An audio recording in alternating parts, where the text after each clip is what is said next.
Kidlat News Updates. Sa ating mga balita, isang NPA leader patay sa engkwentro sa Tinambak, Camarines Sur. Medical evacuation ng Pilipinas muling hinaran ng China sa Ayungin Shoal. 2 customers timbog ng hindi makabayad ng 84,000 pesos na bill sa isang bar sa Maynila.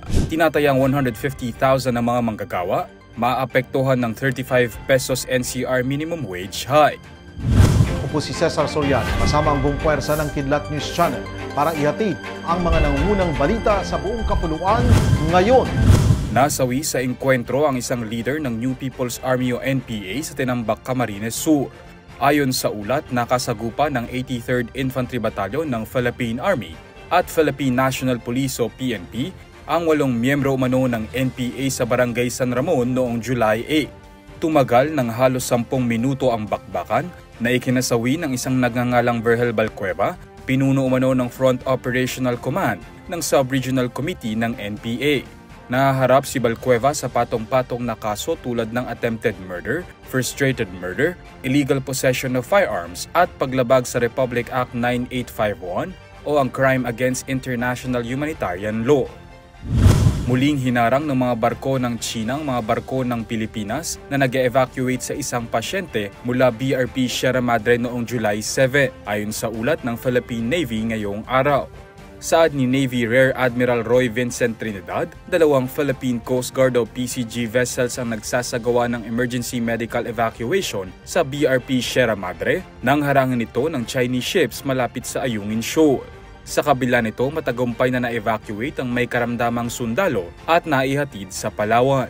Noong nakaraang buwan nang iniulat din ng PCG ang kaparehong insidente ng tangkang pagpigil ng CCG sa medical evacuation sa may sakit na Navy personnel.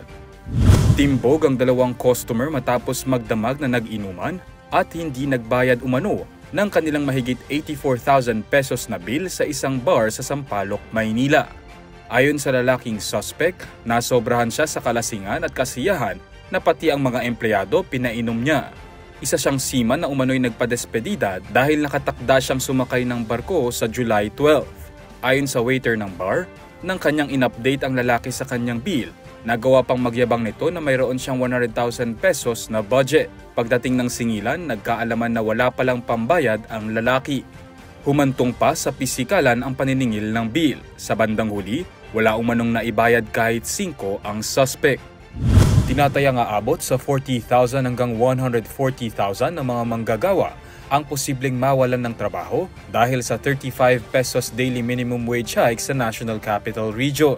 Sa isang press briefing, sinabi ni National Economic Development Authority o NEDA Secretary Arsenio Balisacan na base sa kanilang pag-aaral, maaaring magkaroon ito ng negatibong impact sa national output GDP, bagamat maliit lamang ang magiging epekto nito.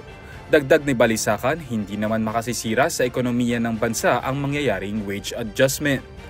Giit ng NEDA Secretary, ang pagtataas ng minimum wage ay nakabase sa antas ng inflation para madagdagan ang purchasing power ng mga manggagawa at hindi dapat ito ikabahala ng business community. Para sa Kidlat News Update, Renza Linon nag-uulat. Atin niyo pong natunghayan ang mga headlines sa nakalipas na mga oras. Manatiling nakatutok para sa mga susunod na updates at breaking news. Ako po si Cesar Soriano, kasama nyo sa bawat pagputok ng balita.